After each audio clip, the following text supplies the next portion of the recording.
حاضرین گرامی، ایمان ایک نعمت خدا داد ہے، اسی میں دونوں جہاں آباد ہے۔ صاحب ایمان ہر حال میں شاد باد ہے، جس کی زندگی میں ایمان نہ ہو اس کی آخرت برباد ہے۔ اے ایمان والو، اپنے ایمان کی حفاظت کرو، یہ رسول اللہ کی فریاد ہے۔ آج چہار سو پھیلی ہوائے بے دینی و الحاد ہے۔ دور حاضر میں ملت اسلامیہ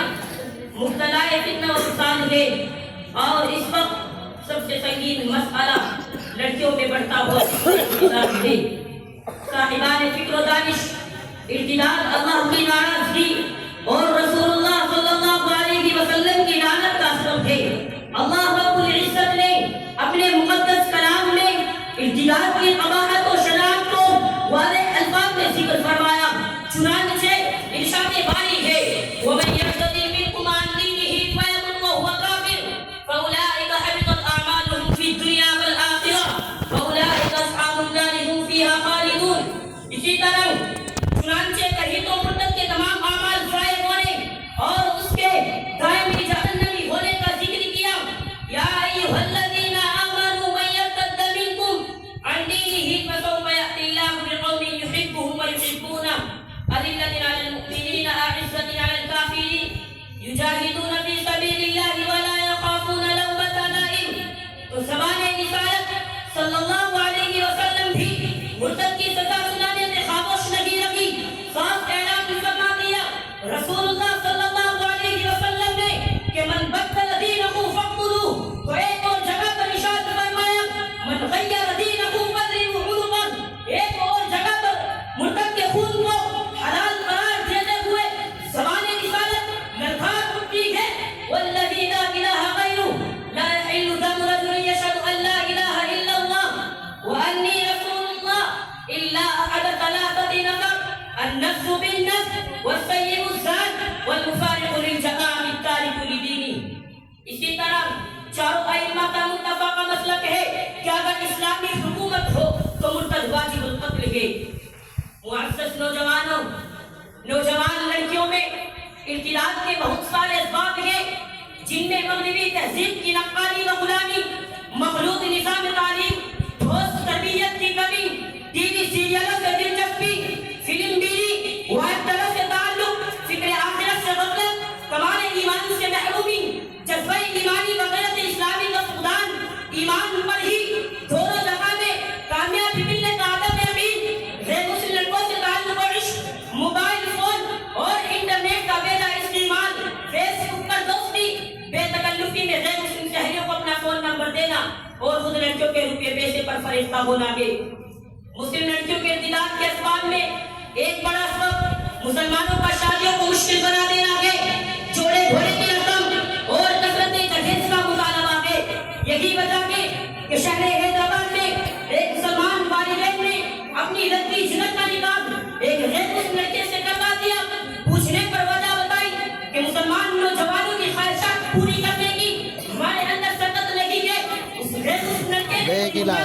کیا، تو ہم نے بخوشی اپنی لڑکی جگر کو پھیر لگا کر اس کے حوالے کیا۔ انہی وجوہات کی بنا پر شہر پونا میں مولانا یونس صاحب رحمۃ اللہ علیہ کے عظیم داعی کے ہاتھوں پر قرآن مجید پڑھنے والی لیلا نامی لڑکی ابلینا بن جاتی ہے۔ 28 جنوری 2017 کی روزنامہ اخبار بشیر کی خبر کے مطابق کہ یوں بھی خوشی نگر میں ایک لڑکی سمیتا سے ہمیشہ بن جاتی ہے۔ جی ہاں، موجودہ حالات میں ارتداد کے واقعات بے شمار ہیں، ارتداد کے اسباب کی بھرمار ہے، ملت کی بیٹیاں اسی پر جانکار ہیں، وہ دواعی ارتداد پر فریب کا پروانہ وار ہے، وہ اسی میں منہمک لیل و نہار ہے، جن پر اللہ کی پھٹکار ہے، مرتد پر خدا اور رسول کے اطاعت کا رسول لگاتار ہے، مرتدین کے لیے جہنم تیار ہے، اولئک اصحاب النار قرآنی للکار ہے۔ ایسی صورتحال میں خاموشی اب جرم کے سوا کچھ بھی نہیں، سنجیدہ جوش اور پورے ہوش کے ساتھ میدان عمل میں آنا ہوگا، ورنہ مسلمان لڑکیوں کے شکم سے ہندو لڑکے جنم لیں گے۔ اسی لیے اہل مدارس و مساجد اور سالکین کو خانقاہوں سے ذرا باہر آ کر بھی اس فتنہ ارتداد کے خلاف آواز اٹھانی ہوگی اور رفع سے اس ورنہ لوگ ایسے تانے دینے سے بھی نہیں کترائیں گے کہ حرم کے والیوں تم تو مراقبوں میں رہو، کہ حرم کے والیوں تم تو مراقبوں میں رہو، بتانے دے یہاں چاہے تو کیا ہوگا۔ اس سلسلے میں سب سے پہلے والدین کو ہوش میں آنا ہوگا کہ کہیں ان کی بیٹی کسی غیر مسلم کے دام میں رشک میں گرفتار تو نہیں۔ منظم منصوبے کے تحت ارتداد کی شکلوں کا مقابلہ کرنا ہوگا، خاندانی نظام کی مکمل اصلاح کی فکر کرنی ہوگی، گھروں میں پختہ تربیت کا انتظام کرنا ہوگا، ٹیوشن کلاس کے نام پر اجنبی لڑکوں سے مکمل اجتناب کرنا ہوگا،